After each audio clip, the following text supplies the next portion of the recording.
sebagian besar yang mengajukan ke pengadilan agama berkaitan dengan pengesahan nikah. Jadi mereka menikah itu di bawah tangan, kemudian ketika anaknya mau sekolah kan butuh akte kelahiran.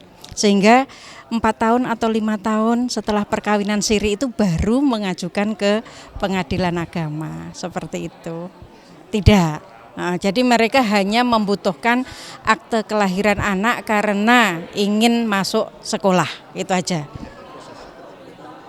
Ya, prosesnya tetap pengadilan, bagi yang beragama Islam ke pengadilan agama, bagi yang non-muslim di peradilan umum.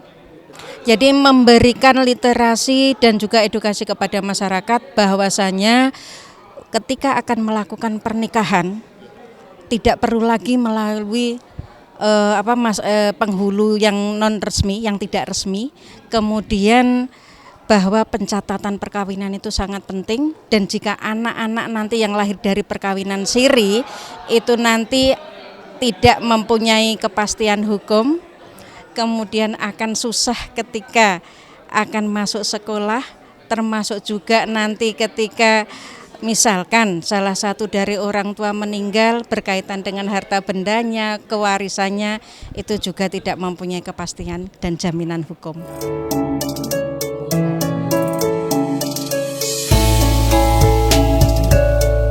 Pada kegiatan ini juga dilakukan tanya jawab dan mengurai permasalahan yang selama ini terjadi di masyarakat, khususnya pelayanan adminduk yang dimulai dari desa melalui petugas registrasi desa di Kabupaten Blitar, sehingga ke depan diharapkan tidak ada lagi kendala dan masyarakat bisa dengan mudah mendapatkan fasilitas layanan adminduk dengan cepat.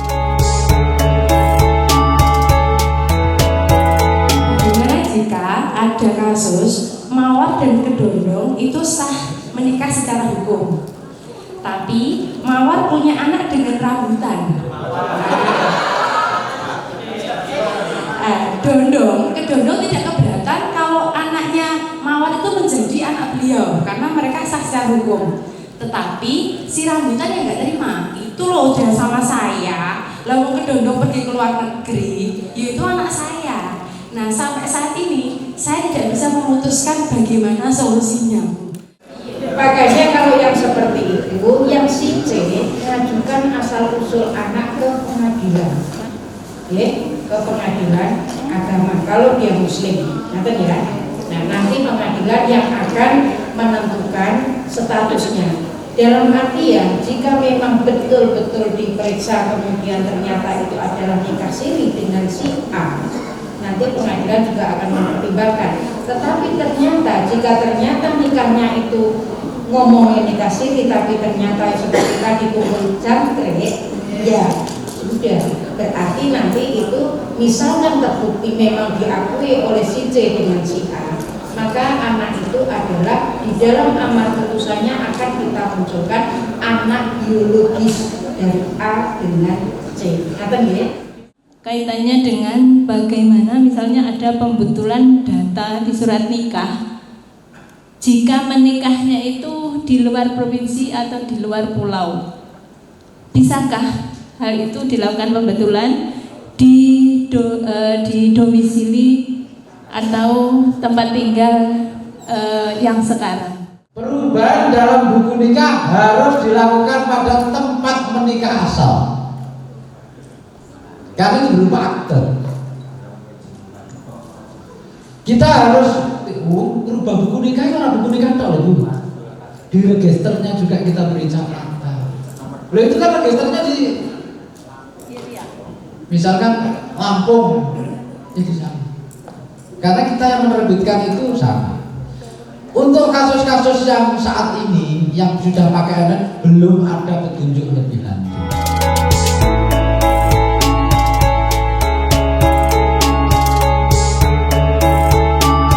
Kegiatan yang selalu digelar setiap tahun ini tentu juga sebagai wujud upgrade skill para petugas registrasi desa untuk mengetahui aturan-aturan terbaru yang diterbitkan, sehingga ke depan dalam melayani masyarakat bisa mengambil keputusan dengan tepat dan memuaskan.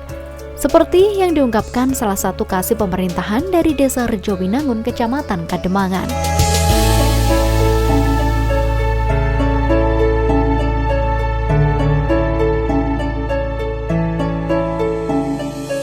Saya ucapkan terima kasih kepada Dispenduk Capil Kabupaten Blitar yang telah menyelenggarakan istilahnya pelatihan untuk kenaikan kapasitas kami sebagai PRD, sehingga kami dibekali sebuah ilmu sehingga bisa mengambil keputusan untuk memberikan yang terbaik kepada masyarakat dan tentunya mempermudah bagi kami. Seperti itu, Pak. Yang saya harapkan kepada teman-teman PRD, tetap semangat ya.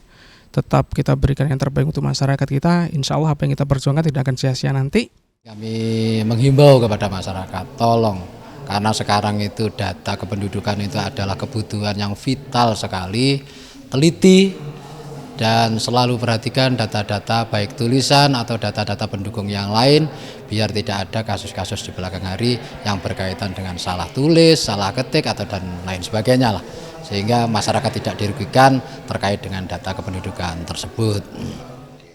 Output yang kami harapkan dari pertemuan ini nanti yang pertama adalah menambah kapasitas dan pengetahuan pemahaman dari rekan-rekan PRD terkait dengan regulasi administrasi kependudukan. Karena apa? Karena regulasi ini sangat dinamis sekali. Begitu banyak perubahan-perubahan yang harus mereka ketahui, harus mereka pahami dan mereka ikuti. Dan yang lain outputnya yaitu kita menyamakan persepsi. Bagaimana pelayanan yang bisa memberikan manfaat, memberikan dampak kepada masyarakat yang sangat luar biasa itu nanti. Dan juga tadi kita juga mengharapkan outputnya yaitu mereka bisa mengetahui layanan-layanan apa yang mungkin diberikan oleh instansi dari pengadilan agama, pengadilan negeri, dari Kemenak yang terkait dengan administrasi kependudukan supaya mereka sama satu frekuensi, satu pemahaman. Baik pemirsa, itulah tadi salah satu kegiatan yang digelar oleh Dispenduk Capil Kabupaten Blitar kepada para petugas registrasi desa. Saya Devi Ade, mewakili kerabat kerja mengucapkan terima kasih atas kebersamaan Anda. Sampai jumpa dan salam CTV.